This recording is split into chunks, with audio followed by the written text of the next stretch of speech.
ஒரு வருடத்திற்கு 52 முறை மட்டன் சாப்பிடுவதால் கிடைக்கும் ஆச்சரியம். ஆன்டிபயாட்டிக் டெஸ்ட் எடுக்க ஹாஸ்பிட்டலுக்கு போகவே தேவையில்லையா? உணவு என்பது மனித உடலுக்கு ஆற்றலை வழங்குவதோடு மட்டுமின்றி ஒவ்வொரு உறுப்புக்கும் தேவையான ஊட்டச்சத்துக்களை வழங்கும் முக்கியமான பகுதியாகும். குறிப்பாக காலப்போக்கில் அசைவ உணவுகள் தொடர்பான பல்வேறு தவறான புரிதல்கள் உருவாகி அசைவம் உடலுக்கு தீங்கு விளைவிக்கும் என்ற ஒரு கருத்து பரவலாக பேசப்பட்டது. ஆனால் உண்மையில் மருத்துவர்கள் மற்றும் ஊட்டச்சத்து நிபுணர்கள் வழங்கும் தகவலின்படி அசைவ உணவு, குறிப்பாக மட்டன், உடலுக்கு அதிக நன்மைகளை வழங்கக்கூடியதா. நீங்கள் வருடத்தில் 52 முறை மட்டன் சாப்பிட்டால், அதாவது வாரத்திற்கு ஒரு முறை மட்டனை உணவில் எடுத்துக்கொண்டால் பல்வேறு உடல்நல நன்மைகள் அடையலாம். மருத்துவ ஆய்வுகளின்படி மட்டன் சாப்பிடுவதால் கிடைக்கும் சில முக்கியமான நன்மைகளை பார்க்கலாம். இரத்த சோகையை தடுக்குமா? மட்டன் உண்ணுவதன் மூலம் உடலில் இரும்பு சத்து அதிகரித்து ஹீமோகுளோபின் அளவு சமநிலையில் இருக்கும்.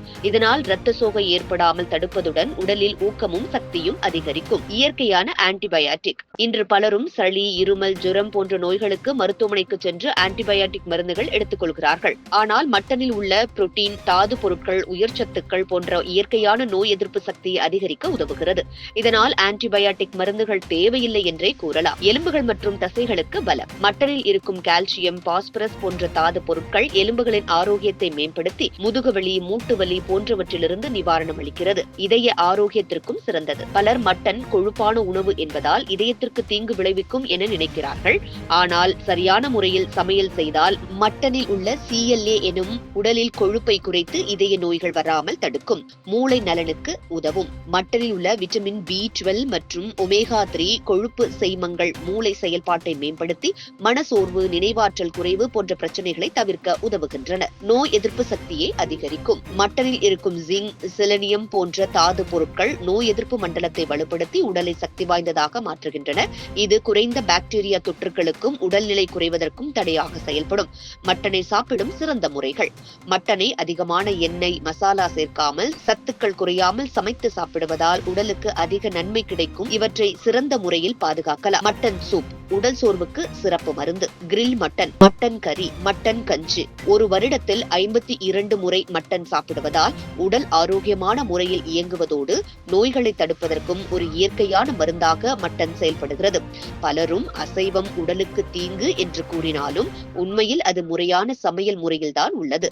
முறையாக மட்டனை சமைத்து சாப்பிடுவதால் ஆன்டிபயாட்டிக் மருந்துகளை பயன்படுத்த தேவையே இருக்காது. எனவே உடல்நலத்தை பராமரிக்க உங்கள் உணவில் மட்டனை சரியான முறையில் சேர்த்துக் கொள்ளலாம். 52 தடவை ஒரு வருடத்துக்கு இறைச்சி சாப்பிட்டா 52 தடவை ஆன்டிபயோட்டிக் நம்ம கோர்ஸ் ஒரு ஹாஸ்பிட்டல்ல போய் எடுத்ததுக்கு சமானம். இறைச்சி நம்மளுடைய மிக முக்கியமான உணவுகள்ல ஒன்று. அந்த இறைச்சியை பற்றி பல நெடுங்காலமாக நாம் சாப்பிட்டதும், நம்ம அது பல வகை சாப்பிட்டதும், இதுல இது நல்லது கெட்டது, இறைச்சி மிக கெடுது, வெஜிடேரியன் நல்லது அப்படியெல்லாம் முழுக்க முழுக்க சமூகம் திணித்த ஒரு விஷயம் தானே ஒழிய அறிவியல் திணித்த விஷயம் கிடையாது. இந்த DHEA மாதிரியான விஷயம், ஒமேகா 6, ஒமேகா 3 மாதிரி ஆட்டு இறைச்சி மிகப்பெரிய அளவுல இருக்கு. இது போன்ற முக்கிய நிகழ்வுகள், அரசியல் தகவல்களை ஆழமாக மாறுபட்ட கோணத்திலும் அறிந்து கொள்ள மறக்காமல் பாரத் மெயில் 24 பக்கத்தை பின்பற்றிக் கொள்ளுங்கள். உங்கள் ஒவ்வொரு ஆதரவும் இது போன்ற பல நிகழ்வுகளின் பின்னணியை அறிய உதவும்.